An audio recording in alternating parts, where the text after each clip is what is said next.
Okay, so we are 1 minute over. Again, welcome to our webinar Wednesday, our national webinar event, Stages of Change. We have some wonderful information for you all today. And again, we are just thankful that you are here throughout your busy schedule and joining us for a day of fun and information and just great resources. So as always, we start with our land acknowledgement and our promise. Feel free to read with me, join me on our land acknowledgement. Every community owes its existence and vitality to generations from around the world who contributed their hopes, dreams, and energy to making the history that led to this moment. Some were brought here against their will. Some were drawn to leave their distant homes in hope of a better life. And some have lived on this land for more generations than can be counted. This meeting is being held on the traditional lands of the Piscataway people for me, because I am in Ellicott City / Columbia, Maryland, and I pay my respect to elders both past and present who have stewarded this land throughout the generations. We would also like to take a moment to consider the many legacies of violence, displacement, migration, and settlement that brings us together here today. And so again, thank you so much for putting in the chat where you all are hailing from today. Our promise, right? We know that the work that we do every day is what makes America a better place to live. It changes people's lives, it changes our lives, it changes our communities' lives. So the promise. Community action changes people's lives, embodies the spirit of hope, improves communities, and makes America a better place to live. We care about the entire community, and we are dedicated to helping people help themselves and each other. Thank you for that. And so without further ado, I am going to hand over to our colleague, AKA our national treasure, Jeannie Chapin.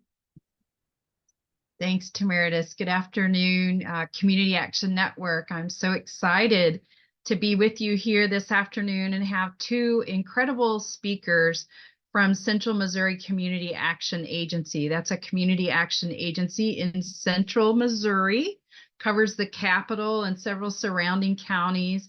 They've been on a journey over several years to really come alongside their members and support them in making change and achieving their full potential and their goals. And they have lots of tools in their toolbox, and we've asked them to share one of those tools with you today. They've been very intentional about training their staff in different skills and really building the knowledge of their staff to be able to do this work. And so Keisha Harms, who's a licensed master social work, has a master's in social work and a CCAP, and Brooke Eskridge, who has a master's in education, also a CCAP, will be here. And let me just read a minute their bios, because I think it's really kind of helpful for you to understand that they're really joining us today and coming from a really deep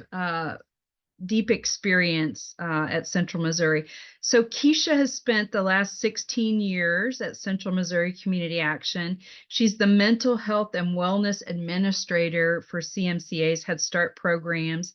She supports staff and parents in their 11-county Head Start area or region through mental health consultation as well as parent and staff education.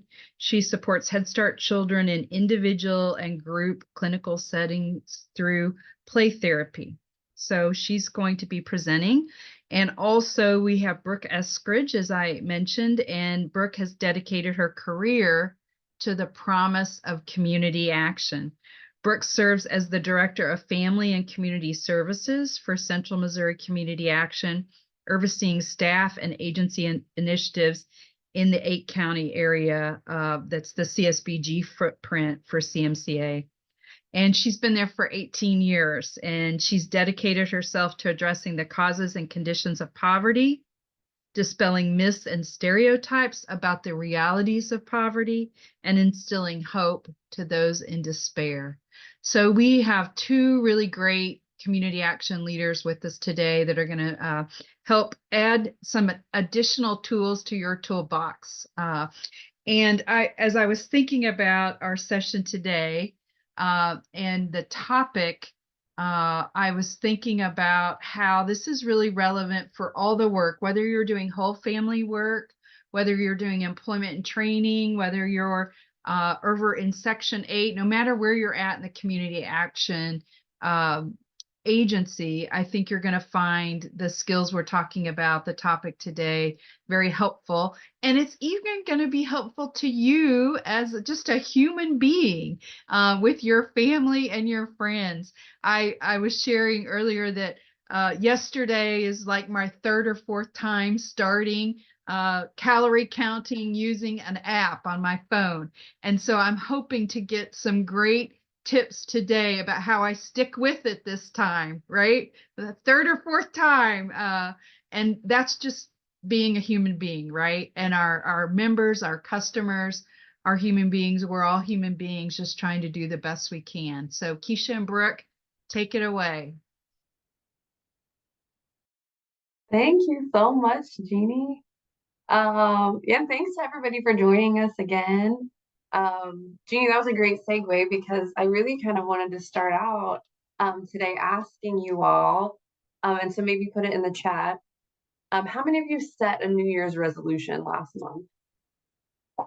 If you are comfortable and willing, maybe stick that in the chat.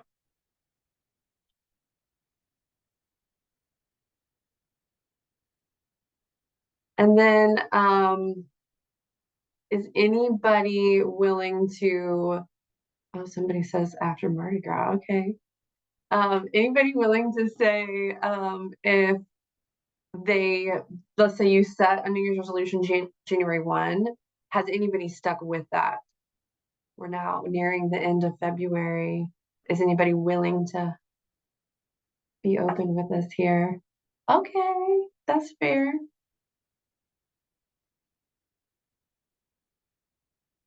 Some people are okay, so some people have, some people haven't. Okay, wow, great. Thank you all for being willing to be open with that. I wanted to share a little bit with you just some data that I found from Forbes Health about New Year's resolutions. So I just think it's kind of interesting. They say around 37% of Americans set a New Year's resolution. I know, interesting that's higher in America than it is in European countries for some reason. What I think is very applicable to what we're going to talk about today is that 62% of people say they feel pressured to set a New Year's resolution. Women tend to feel a little bit more pressured than men. More people say they would, they cite improved fitness as one of their top resolutions, and then finances, mental health, and kind of weight loss and diet tying in there also. Yeah, so just like kind of some interesting things to take into account as we're moving through some of this. Yeah, so this a little screenshot from some of that detailing how long the resolutions last. So typically they last just under 4 months. So for those of us that set a New Year's resolution, data suggests that maybe we're about halfway until we move on to something else, basically. Brooke, I know you set a goal to read like a book a week, right? So my goal is 50 books in the year. Okay. And I do want to be clear on this though. I do a lot of traveling, and so it's 50 books, audio and like reading both. Okay, that's fair. But not more than half can be audio. Like I have all these caveats with it. So far, I'm on track. So far. Okay. Yes. Awesome. Thank you for sharing that. You're welcome.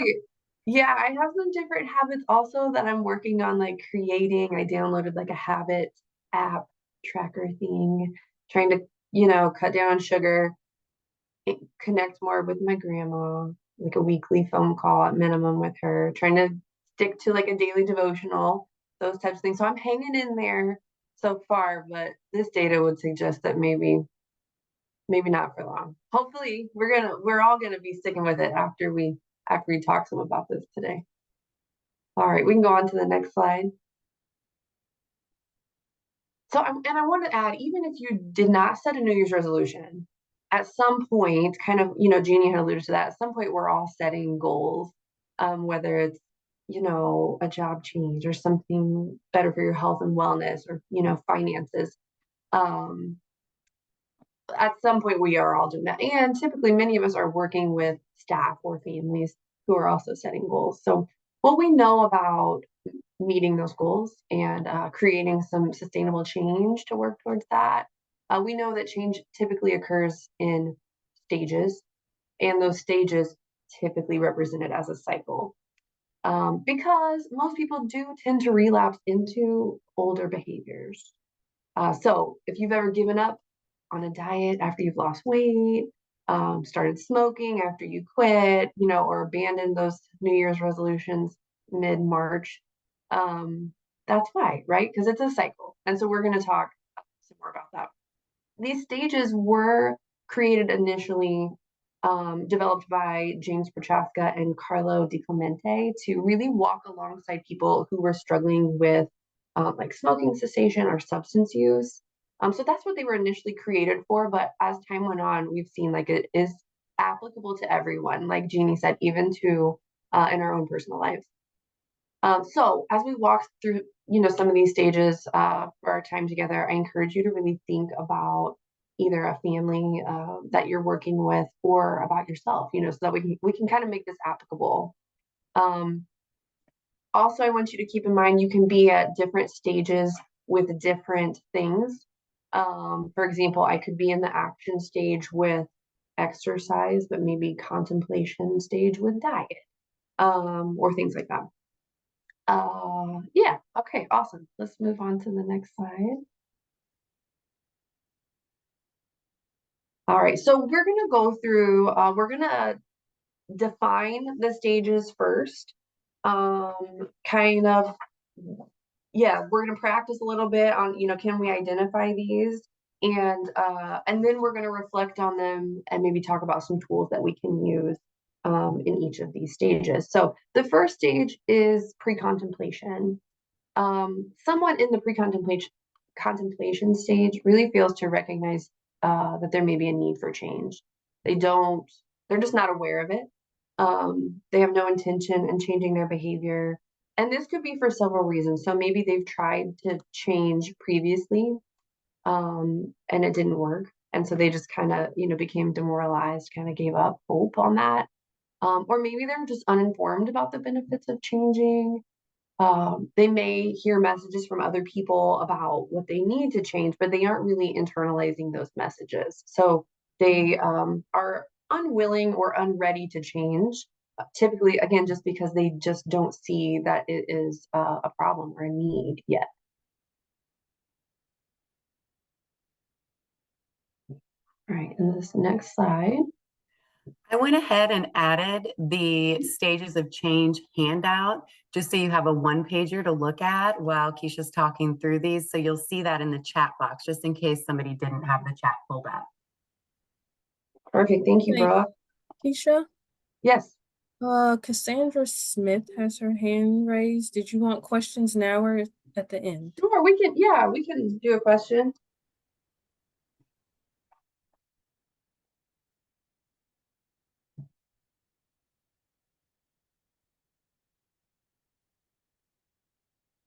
Are they able to unmute?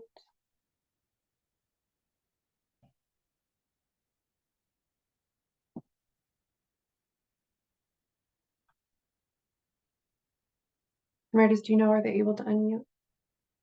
Okay.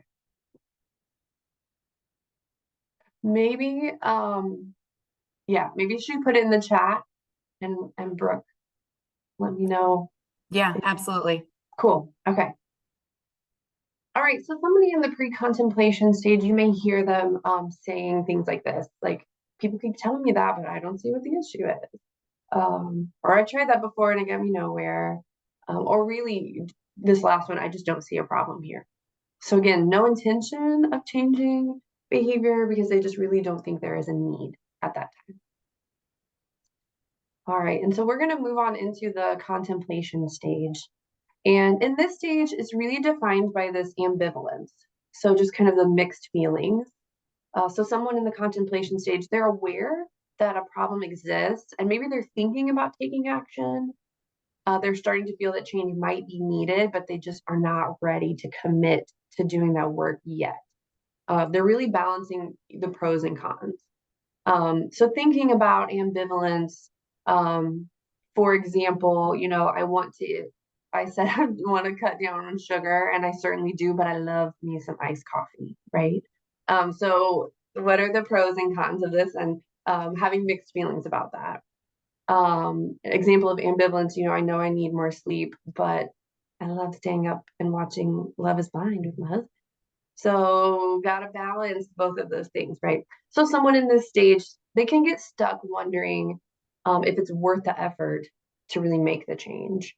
So yeah, we call this behavioral procrastination. And you'll see that maybe you've seen that, in your own life play out sometimes too. And we're gonna circle back around and talk about some things we can do for that too. Keisha, could contemplation also kind of be coming from a fear of change? Like if I think about our families sometimes who, maybe are getting TANF or, some kind of Medicaid or childcare, and there's a fear of like, could that sort of get people stuck in this kind of contemplation stage? Yeah, for sure. I mean, especially if you're just not sure if the pros outweigh the cons.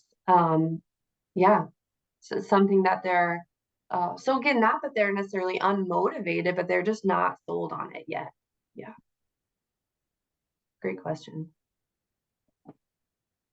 Yes, on this next slide, we have some examples of kind of what you can hear, what you can kind of listen for, and you'll know that somebody's in this stage. So saying like, yeah, I know I really need to work on that. Or like, is it really worth it? Or I'm still kind of thinking about it. So again, they're aware that the problem does exist, but not necessarily I'm ready to commit to action. A good kind of a timeline, especially if you're kind of feeling out a family. If you ask them, like, could you see yourself doing this in the next 6 months? That's a good indication that maybe they're in that contemplation stage. All right, the next stage here is preparation. So someone in the preparation stage, they intend to change and they are starting to make plans to take action in the near future. So you'll see they are very clearly motivated.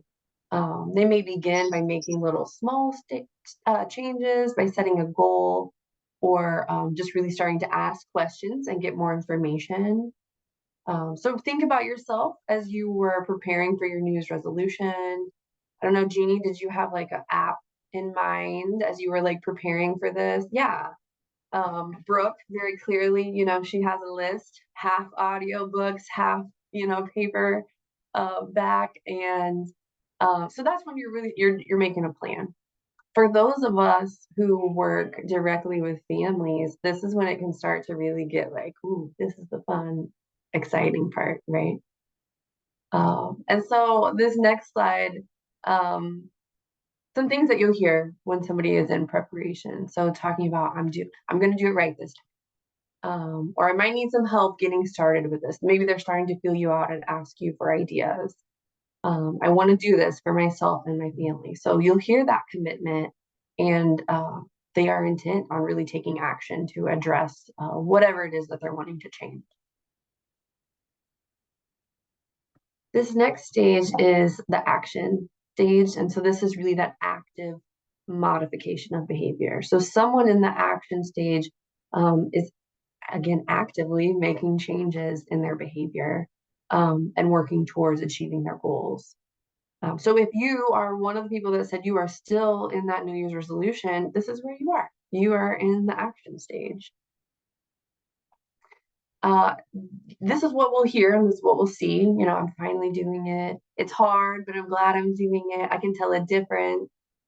In the action stage, they have been making changes for less than 6 months.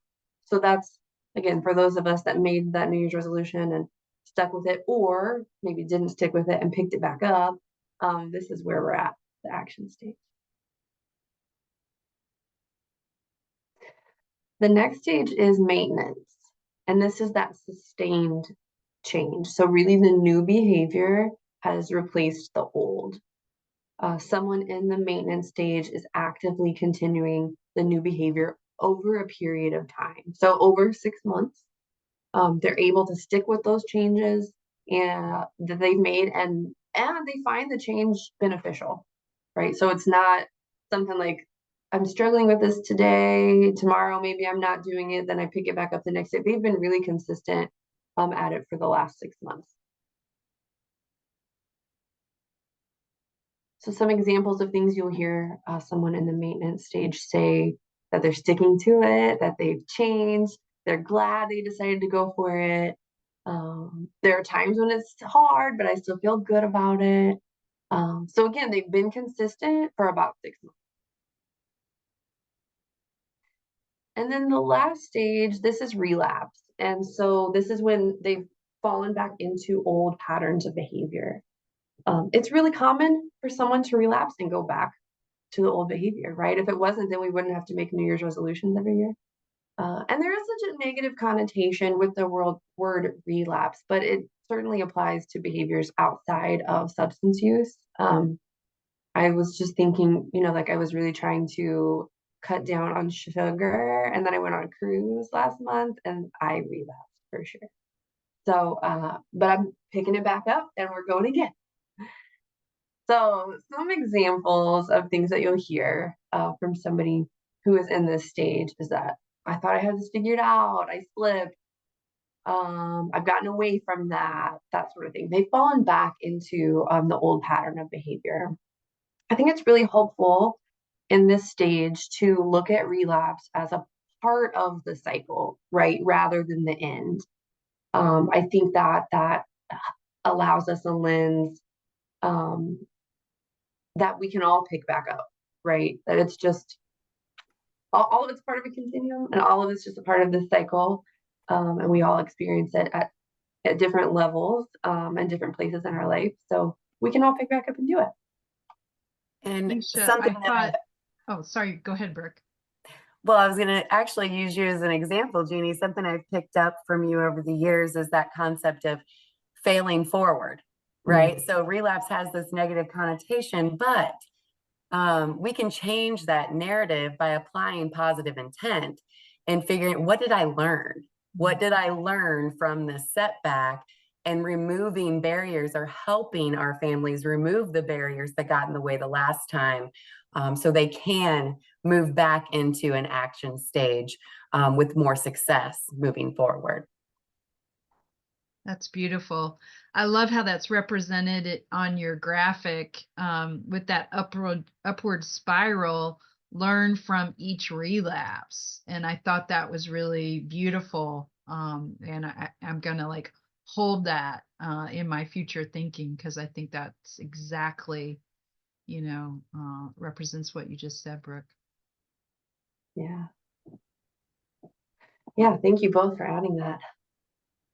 So I want to do a little activity in the chat. So we've defined the stages, and like Brooke said, there's a handout really outlining those stages as well. So I kind of want to check in and see if we kind of have an idea of what the stages are. So I'm going to give you some scenarios, and then if you wouldn't mind putting in the chat what stage you think that person may be in. So it's now February, and you've stuck to your New Year's resolution to exercise 3 times a week, and you've been doing it for the last couple months. So what stage are you in?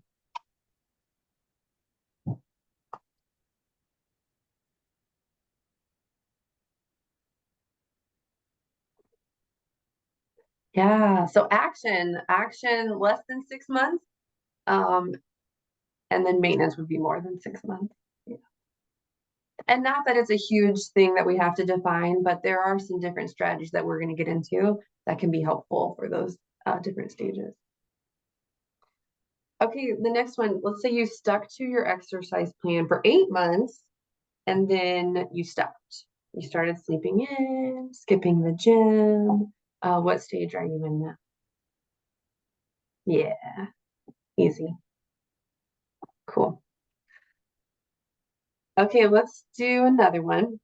A friend tells you that they know smoking is bad for their health, but they love to socialize with their friends and it really helps them to de-stress. What stage are they in?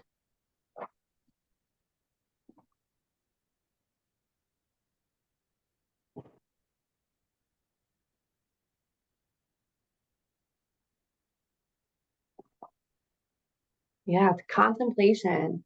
So that's that ambivalence, that they're like, I know it's not good for my health. I know I should probably change, but also I like to, and I like to socialize with my friends, and it helps me when I'm stressed out.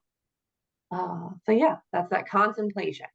Just remember, contemplation is when they do recognize theirs. Okay, so let's say the friend decides to quit smoking. They talk to their doctor to figure out the best cessation program for them. They have a date in mind. What stage are they in now?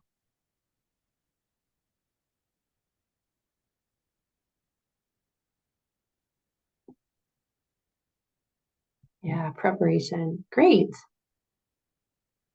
You guys got it. Let's do one more. Your friend that was smoking now has not smoked for the last year. What stage are they in now?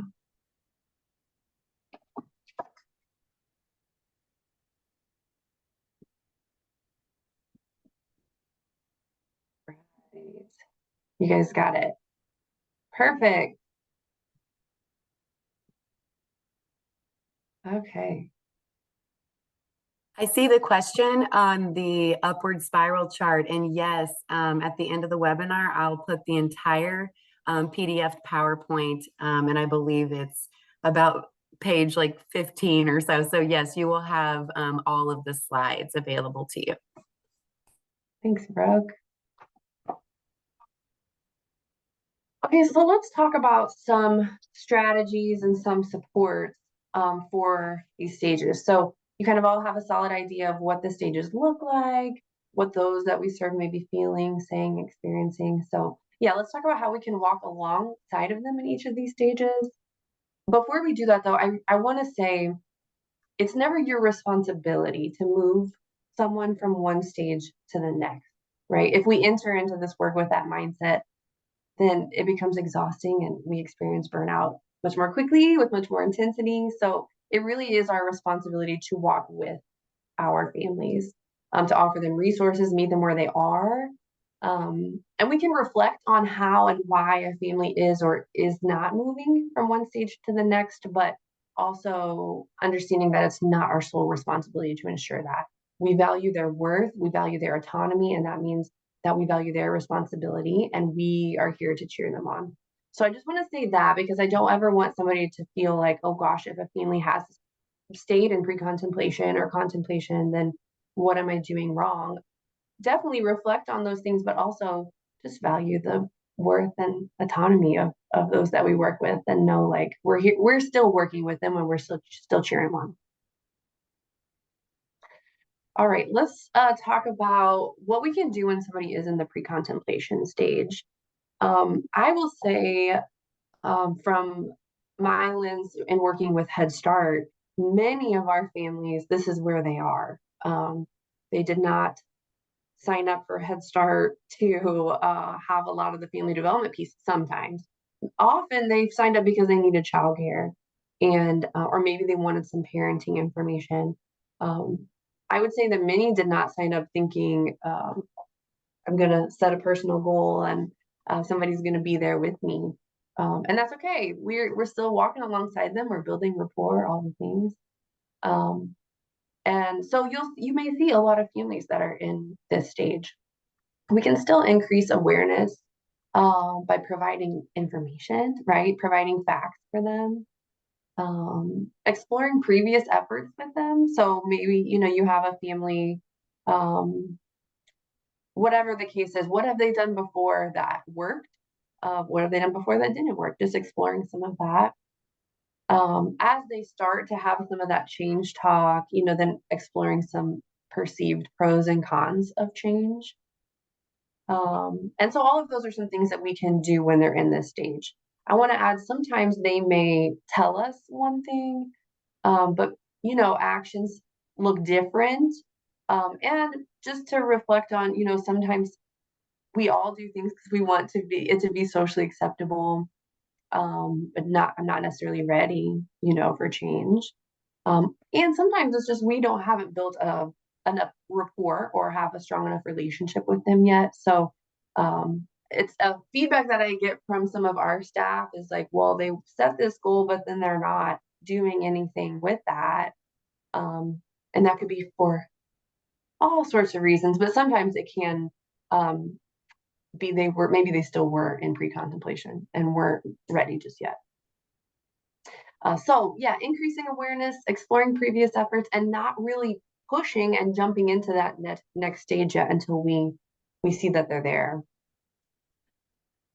This next slide, this is a tool that can be helpful for you, and there's a handout also that Brooke shared. EARS, or sometimes it's called OARS. The E stands for explore. So again, asking the family, what do you think about this? Asking some open-ended questions. What else could you do? And then affirming for them, I've seen you do hard things before. If this is what you decide to do, you can do that. R is for reflect. So reflecting with them, making this change could really affect what? And then summarizing. So, wow, you've listed all of these things. This is what I've heard. So just summarizing that for them. Keisha, Yeah. I'm thinking that sort of tool could be really helpful in goal setting, right? Because if like your goals might just be about exploring, right? Like if somebody's really in pre-contemplation, exploring would be a reasonable goal, right? Like, and not setting some goal to get your college degree. So I could really see how this could really help you scale goals in the appropriate way, right? Absolutely. Yes. Thank you for adding that. Yeah. Brooke, did you have anything that you wanted to add there as we're talking about pre-contemplation as it relates to goal setting? No, I think Jeannie adding that's helpful, because really not having to, it is a change. It's a change in mindset when the parents are typically being asked, in for example, our setting in the Head Start centers, they're focused on their kiddos, and now we're asking them to focus on themselves. We want to help you achieve your goals as an adult. And we found early on that for some of those parents, it would take almost a year or longer to really change that mindset over to, okay, we're working on inner goals. That takes a lot of vulnerability. It takes building relationship in a different way. They're opening up in a different way. It's not just about how Johnny or Lucy's day was today and, them learning their social emotional skills. It's about, now you're asking about me. So being patient with that pre-contemplation stage is something that I wish we would have known before. And we kind of lived and learned, right? So we're going backwards a little bit and seeing, you don't have to have those hard set goals. You don't have to be worried about achieving a national performance indicator with a goal. It can be looking for, maybe it's, they want a better job. They have no idea what they want to do. Okay, let's do some O-Net exploring. We have something called Career Scope. Let's find out more about your interests. It doesn't have to necessarily be something tangible, and especially while you're building that rapport. that's how they know they can trust you, you know, that you're not pushing them towards something they're not ready for. Like Keisha said, you really are walking alongside them. Yeah. Thank you, Brooke, for adding that. So as our families or ourselves move into this contemplation stage, again, exploring self-efficacy, like I was kind of talking about earlier, free choice, responsibility, really starting to explore their feelings about change, how behaviors may affect others, and yeah, and just helping them to be aware of all of that. This next slide, again, helping them move from contemplation into preparation and just walking alongside them in that. So again, we're not pushing, we're not, like Brooke said, checking off a box to, meet all the indicators and, all the things, but walking alongside them. And so talking to them about all of these things, their desire, ability, need, all of these things. Using motivational interviewing, it for those of you who are familiar with that, to really start to elicit some change talk. Remember, the goal is not to persuade them to commit to making a change, but at this stage, but to help them decide if they are willing to commit to that. If we're persuading them and they say, "Oh yeah, I'm definitely gonna do that," and then we see it, like Brooke said, a year's gone by and they haven't made any progress on that, maybe they were, giving in a little bit to the peer pressure that we had on them. So if you hear the talk about taking steps, about weighing those pros and cons, support them for sure, and see, are we ready to move into the preparation stage? This is a really good stage to start to use some scaling questions also. So, on a scale of 1 to 10, how much do you want to do to make this change?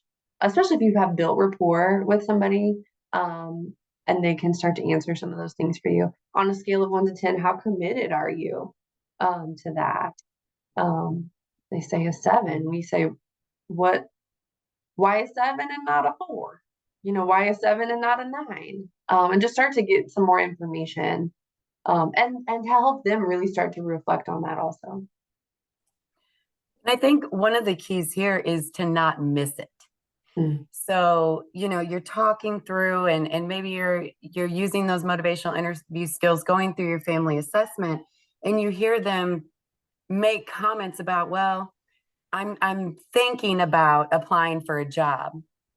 Instead of saying, okay, I'll follow up with you on that, in 3 weeks, that's missing it. Okay. You want to hear that change talk. That was change talk when they said, I'm thinking about applying for a job. So they just showed you some desire. So what would you need to make that happen? And you're able to start asking questions. Then Keisha, like Keisha said, asking a scaling question, from a scale to 0 to 5, how ready are you to do that? And how can I help you? So it's not missing that change talk and moving on to the next thing. Okay, let's talk about housing. They just dropped something in your lap that you can work with. You can build on that. And that's also building rapport. Yeah, and because the preparation stage for those of us that work with families, that's the fun part for us. We can provide the resources. Yeah, we're gonna do that. And so we are quick to not sit in the contemplation for a little bit. We're quick to move on really quick to the preparation. When we do have a family that's in the preparation stage, offering them options, this is when we are able to offer those resources. Identifying, what are going to be some of the barriers here? Suggesting some social supports. Do you have an accountability partner? Is there somebody in your life you can share this with? Encouraging some public commitment to change. This next slide, we're talking about, again, just going a little bit more in depth with some,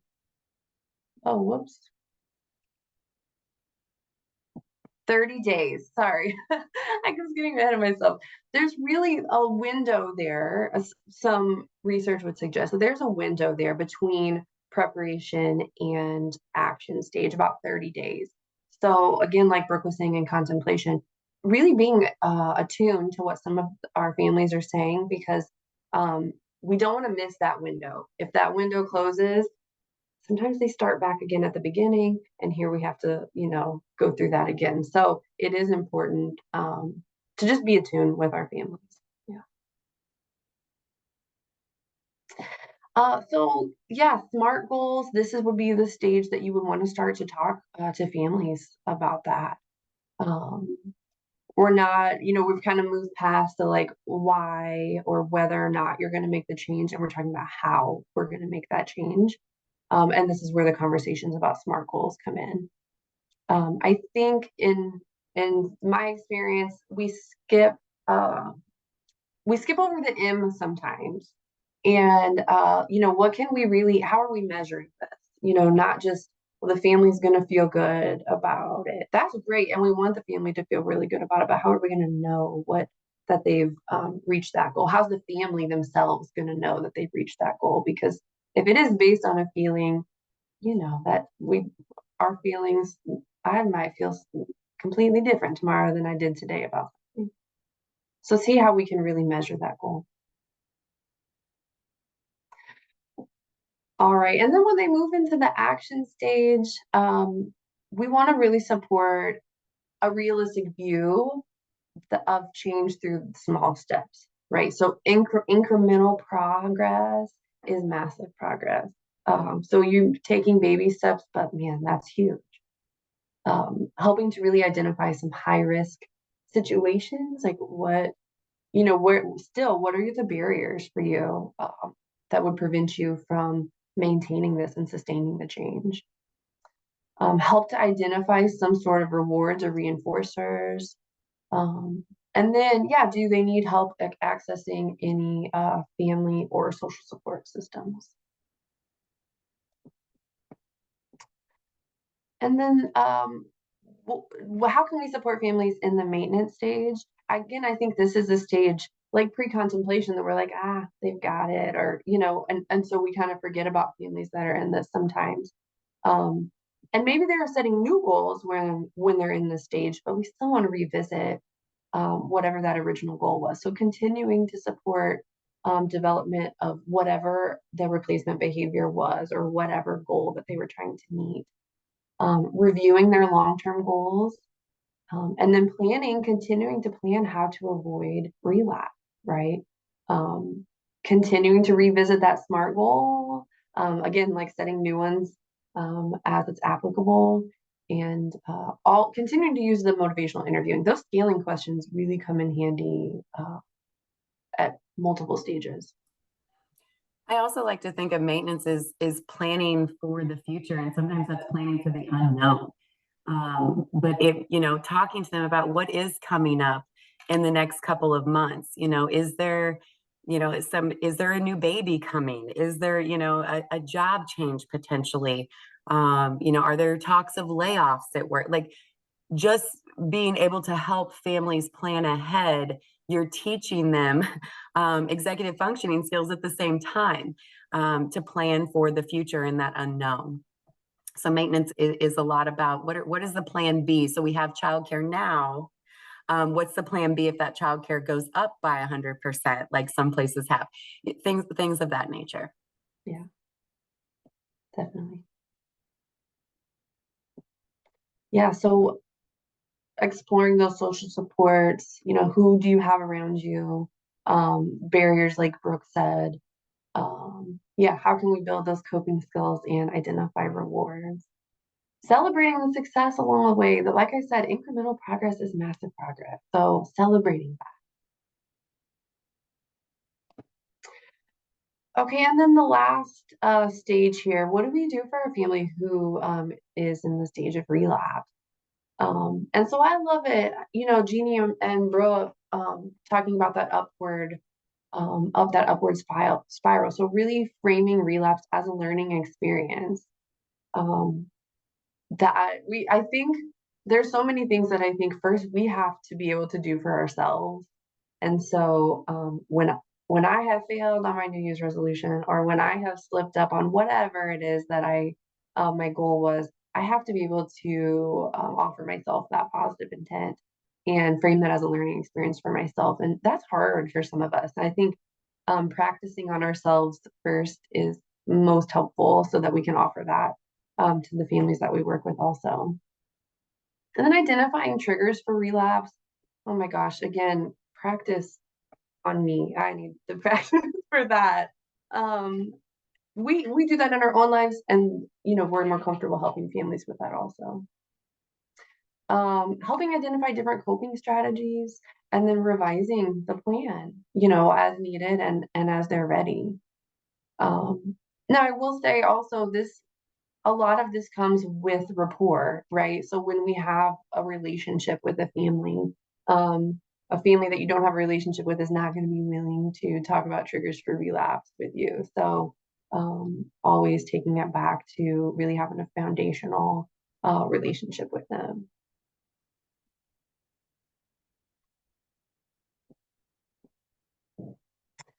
All right, so I want to just kind of wrap up here. There were a couple handouts that Brooke had added. One is the ears or oars. Some people use the E for O. But just again, remembering, to explore or ask those open-ended questions, affirm, reflect, and summarize. I think it's really helpful to practice that on someone. If you are, even if you're a supervisor, practice it. A staff comes in and is venting to you about something. That's a great opportunity to practice some of these skills. Practice makes permanent. That's what I like to say. Not perfect. It's definitely not going to be perfect, but yeah, just reinforce that in ourselves. Another tool is those scaling questions. So, on a scale of 1 to 10, how do you think, how willing are you to try it out? And exploring why is it that number? Why isn't it higher or lower? And then Brooke also put in the chat a decisional balance worksheet, which is super helpful for a family that is in contemplation, that's really thinking about that. And it can be helpful to reinforce for someone who's in, preparation or even action sometimes, just to really reinforce and remind us why we made that decision. Again, I think it's something good to try out, feel out for yourself, for your own goals or intentions that you have set for yourself. It can be helpful really to put on paper and see visually, these are the pros and cons to making that change, and these are the pros and cons to not making that change, right? So just something good to reflect on there. All right. There's a lot of information, so I wanted to take a few minutes. Does anybody, any questions or any thoughts? Keisha, there is a question in the chat. At what stage do you start to plan or talk about the cliff effect if the goal is job income related? Oh my goodness. That is a really good question. Gosh. I don't know. Brooke, do you have any thoughts on that? So yeah, I've had about 60 seconds longer to ponder it. So I'll start, but I almost see that as two separate stages. So they're in the maintenance stage with their job, they're working that job, and then the different issue is going to be losing a benefit, whatever that may be. So it's the cliff effect related to subsidized housing. Is it related to childcare subsidies, SNAP benefits, whatever that is?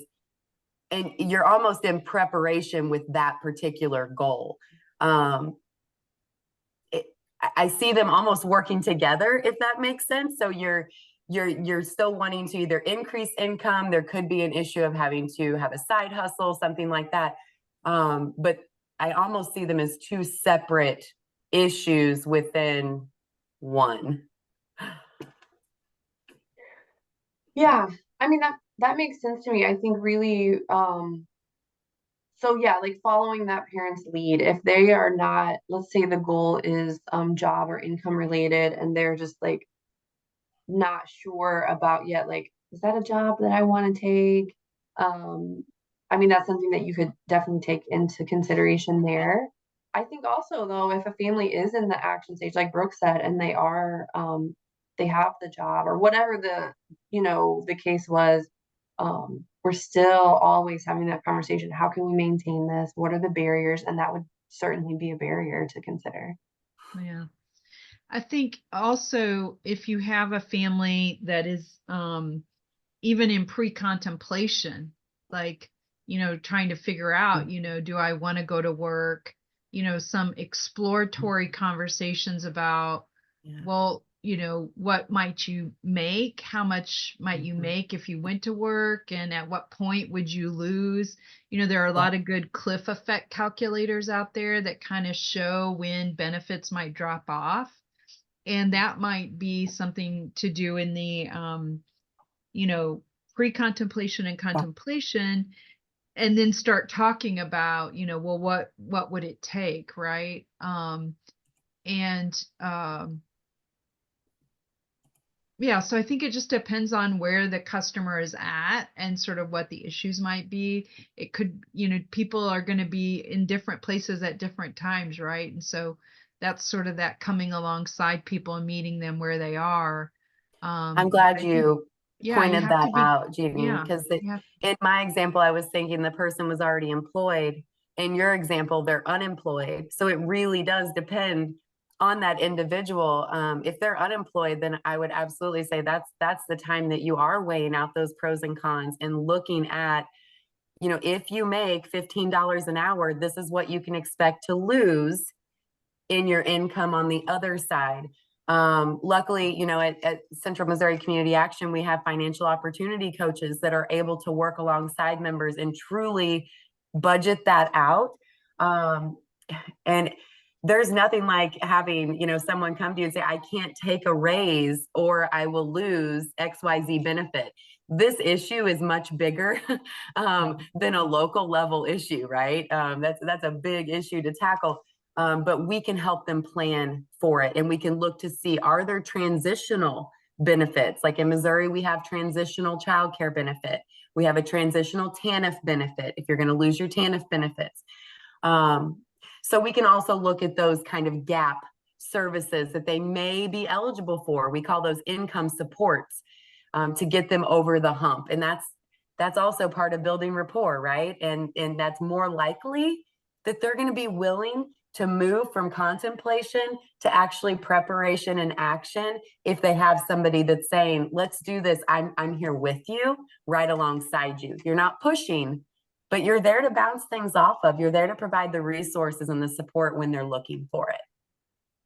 I'm also, Keisha, I'm looking at your worksheet with, the benefits, the pros, the cons, the costs, the cons. And let's face it, when we have a mom or a dad who maybe have a very young child, maybe a newborn, there are pros and cons to working, right? Like that we don't want to impose, certain values, but helping folks think about the pros and cons to that, and somebody might end up where, my goal is to be able to stay home until they're 9 months or something, right? And that's people's decisions to make and is a valid decision, right? But just helping through the pros and cons, what are the trade-offs? So, I'm kind of getting beyond the cliff effect now, but it sort of is, there are times when maybe you look at the cliff effect and you think, hey, it's better to do this for now. So I think that if we're really doing our job, we're helping people to gather information and weigh it all, and then their autonomy and their power is executed, right? Absolutely. Other questions, comments, reactions?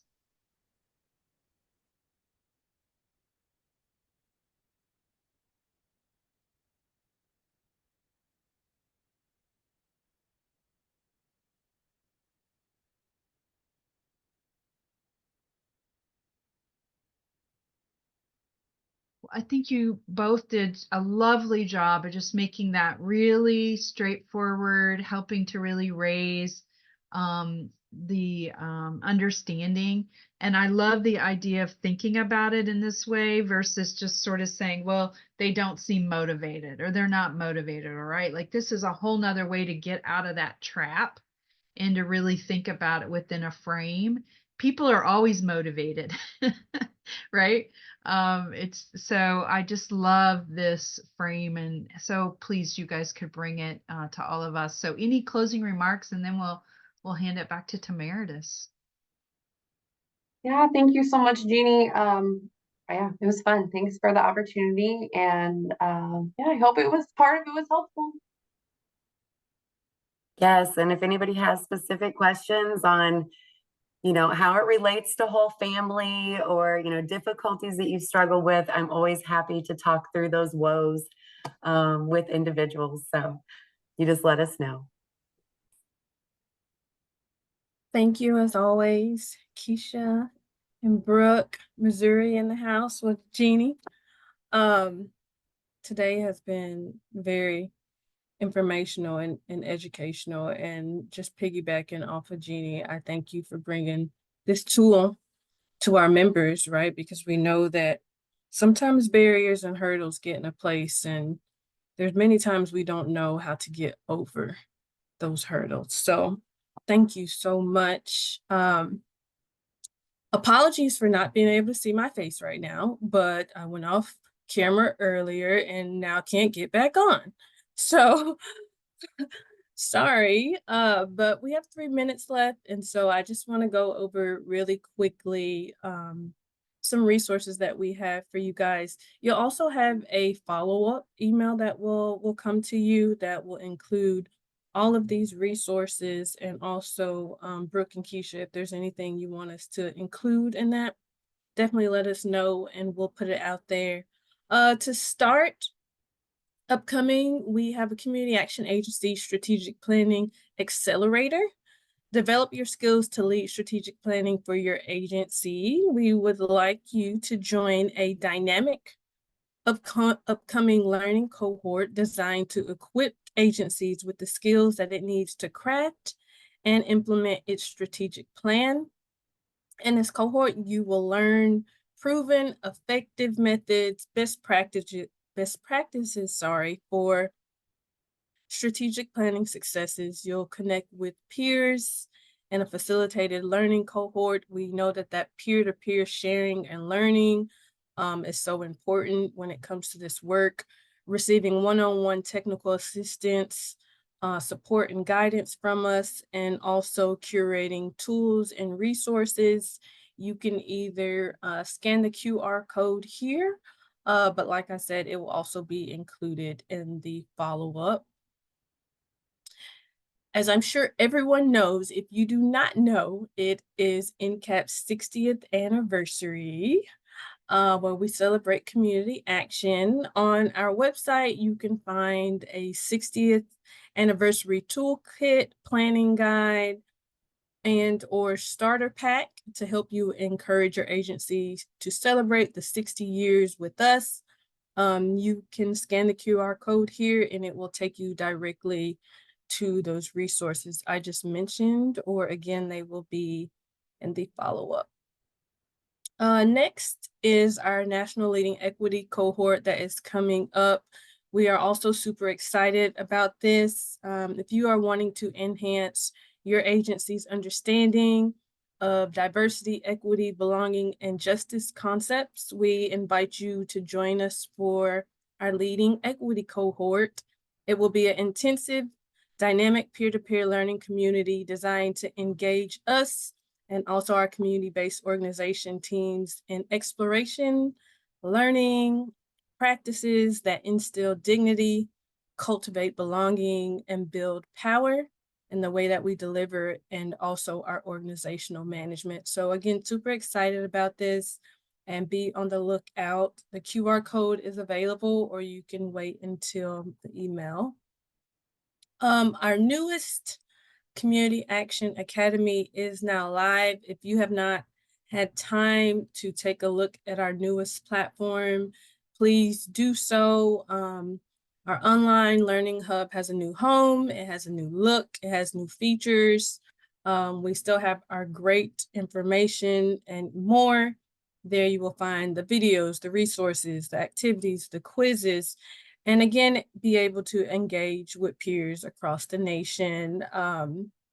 One thing that we also want to mention is that my colleague Taylor Daniel does man our learning network. So if your team is having issues with being able to access access the platform, or if you are inside of it and can't get to where you need to go, please reach out to Taylor Daniel, and she has no problem with giving either you or your agency some one-on-one support for that. Webinar Wednesdays like today. Join us in the future at 2 p.m. for our continuation of Webinar Wednesdays. We absolutely love bringing in our expert-led subject matter experts when it comes to providing training and technical assistance to our network on promising anti-poverty practices. You can find anything from the stages of change that we had here today to financial empowerment, poverty trends, energy, racial equity, trauma-informed, the list goes on and on and on. We try to always have a topic here that we know that our network needs. So again, be on the lookout for our next series of topics. And we should actually have a calendar on the website that will show you most of the presentations for the year. Our fresh finds, we're actually super proud of this as well. There is a QR code here. You can also find it on our website. This holds the latest resources, webinars, funding opportunities, and more. That's updated periodically just to make sure that you are in the know and you have things that you need that at times you may not be able to find in other places. So please join in on finagling through our fresh finds. And last but certainly not least, our Financial Empowerment Resource Hub.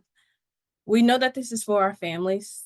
We know this is for our customers, but this can also be a resource for our staff, right? Because we know that a lot of our staff at times qualify for the same assistance as some of our customers. So here you can find all types of things when it comes to financial empowerment, whether you're looking to buy a home, whether you are looking to open savings bonds for your children, you don't know where to start.